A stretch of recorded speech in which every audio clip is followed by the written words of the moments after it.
Entrevista coletiva do técnico Marquinhos Santos antes da partida diante do Internacional, mais uma rodada pela Série A do Campeonato Brasileiro, jogo este que será no domingo no estádio Beira-Rio. Marquinhos, primeira pergunta é de Thiago Nunes, da TV Papo by Bitcom. Um dos melhores momentos do Juventude na temporada foi quando teve semanas cheias para trabalhar.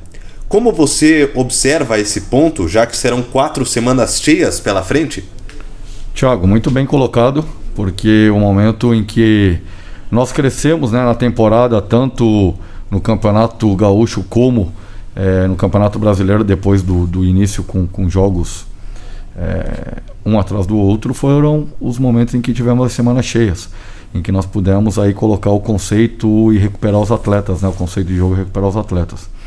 E como chegaram atletas sendo inseridos já diretamente na equipe, praticamente, pouco foi trabalhado nesse contexto. Então as semanas abertas que teremos agora, as semanas cheias, né, para a recuperação dos atletas e treinamento serão fundamentais para o restante do Campeonato Brasileiro, sem dúvida nenhuma. Essas 4 semanas, no meu ponto de vista, são determinantes para que possamos aí estar implementando, estar colocando a condição para uma melhor evolução da equipe.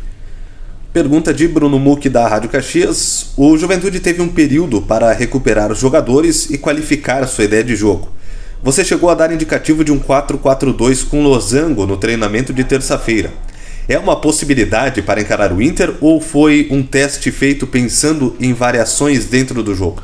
São treinamentos realizados, né, em início de semana, que eu gosto sempre de dividir o trabalho tático em formas de jogo, né, em situações que possam ocorrer durante a partida ou as partidas, e passou sim por esse processo inicial de uma formatação de losango, caso se faça necessário iniciar a partida dessa maneira, ou no decorrer dela, onde claro que muda, porque o futebol hoje ele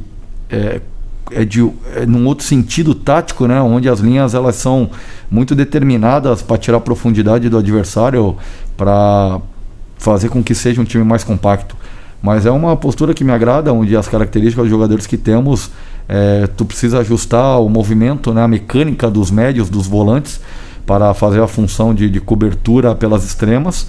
Mas eu gosto de ter 2 atacantes próximos ali do gol, e como nós temos atacantes com qualidade, eu acho que fica um jogo muito qualificado, caso, né, se faça necessário de início ou no decorrer da partida. Pergunta de Pedro Petrucci, Jornal Pioneiro e Rádio Gaúcha Serra. O clube está buscando as contratações de Iago Maidana e Dawan. Como você pretende aproveitar estes jogadores? Bom, primeiro que é uma questão que eu só comento de jogadores quando eles efetivamente estão no clube trabalhando conosco, né? Mas são 2 nomes citados aí, bons jogadores, atletas que com certeza constam na lista não só do Juventude, mas de várias equipes da Série A, mas são jogadores em potencial, sem dúvida nenhuma. Pergunta de Roberto Peruso, Globo Esporte RS. Marquinhos, a semana de treinamento foi classificada como um momento de qualificar. Quais os movimentos e ações foram possíveis nesta semana de treinamentos? Primeiramente a recuperação, né? Eu acho que isso foi o fundamental. Principalmente pela sequência que tivemos, com viagens desgastantes e longas para o nordeste do país, com temperaturas ao extremo, né, saindo aqui do sul, indo para o nordeste, e isso sem dúvida nenhuma o corpo sente, a mente sente, e vindo de resultados negativos ainda mais. Então nós usamos essa primeira semana para recuperar fisicamente, mentalmente, e inserir inicialmente um trabalho de conceito tático, uma reconstrução, uma formatação, né, novamente, para que todos venham a ter esse processo muito bem imbuído dentro da sua condição de jogo, entendendo as mecânicas o qual desenvolvemos ofensivamente. Pergunta de Gustavo Pasquale, Rádio Portal da Bola. O Juventude está em uma posição superior à do Internacional no atual momento do Campeonato Brasileiro. Você acredita que, por esse motivo, o Juventude possa ser considerado favorito?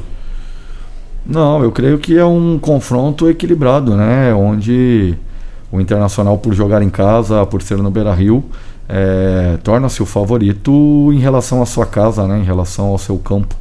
Mas nós estamos crescendo, pontuando na Série A, onde muitos acreditavam que o Juventude estivesse, né, neste momento na zona de rebaixamento. Nós temos evoluído. Então é passo a passo, com humildade, com muita tranquilidade, serenidade, onde nós vamos procurar fazer um grande jogo lá, trazer pontos de lá, né? Acho que é importante você pontuar fora de casa, para que possamos aí estar distanciando da zona de rebaixamento. Quanto mais pontos possíveis, melhor dentro da competição. Pergunta de Thiago Nunes, da TV Papo by Bitcom. Juventude e Internacional já se enfrentaram no Gauchão. Agora são jogos diferentes, na sua visão? E o que pode servir de exemplo dos últimos jogos? Olha, em relação ao confronto, sim, né? Uma vez que das 3 equipes da Série A aqui do estado, eu sou o único treinador que permanece no comando da equipe desde o início da temporada. O Grêmio já fez 2 trocas, 2 mudanças, o Internacional fez uma, né? E não à toa que hoje o Juventude está à frente dos outros clubes, Grêmio e Juventude, Grêmio Internacional. O Juventude está à frente. Eu acho que passa muito por essa continuidade de trabalho, né? Quando tem um trabalho quebrado, gera um desconforto, pode demorar para fazer o encaixe, e isso é preocupante no momento em que ocorram essas mudanças aí, como aconteceu nos clubes citados. Mas acredito que a vantagem que levamos é apenas a continuidade de trabalho, né? Porém, o Internacional é um gigante do futebol brasileiro, do futebol internacional. Nós vamos lá com respeito, entendendo que eles são favoritos, né, por jogar em casa, mas nós vamos competir muito, nos entregar muito, para que possamos trazer a vitória lá do Beira-Rio. Pergunta de Bruno Muck, da Rádio Caxias. Quais são as condições de Robertson e Matheus Jesus? Eles ficam disponíveis para domingo? São atletas que estão evoluindo, né, durante a semana. O Jesus ontem trabalhou com bola, vamos ver hoje a condição dele, né, de suportar uma carga maior de treinamento. E o Robertson a gente está mensurando, a gente está avaliando, está analisando, né, a evolução física dele. A evolução clínica já foi curada, já foi tratada, e agora a evolução física, que é importante, se faz necessário, para que ele possa estar à disposição e suportar uma condição de jogo, de minutagem que seja necessário para a partida. Pergunta de Roberto Perusso, Globo Esporte RS. Marquinhos, o Diego Aguirre, após a partida contra o Olímpia, afirmou que o Internacional deve ter um time alternativo ou uma mescla contra o Juventude. De alguma forma isso interfere na estratégia que será utilizada no jogo de domingo? Não vejo dessa forma, e o Internacional tem um grande elenco, né? Um elenco com um recheado de vários atletas decisivos. Uma vez que não utilize o Yuri Alberto, tem o Thiago Galhardo, que é um dos artilheiros da equipe na temporada, né? E se não utilizar o Dourado, tem o Lindoso. Se não utilizar o Edenilson, tem o Johnny, tem o Nonato. Então eu não vejo, né, dessa maneira. Eu acho que é um grande clube, um grande elenco, e nós temos que estar preparados, independente de quem venha do outro lado. Nós temos que manter a nossa proposta, a nossa evolução dentro da competição como equipe, né, individualmente os atletas evoluindo também, e dentro do Campeonato Brasileiro, da tabela, na pontuação, também procurar trazer pontos de lá que se faz necessário para subir um pouquinho mais na condição da tabela do Brasileiro.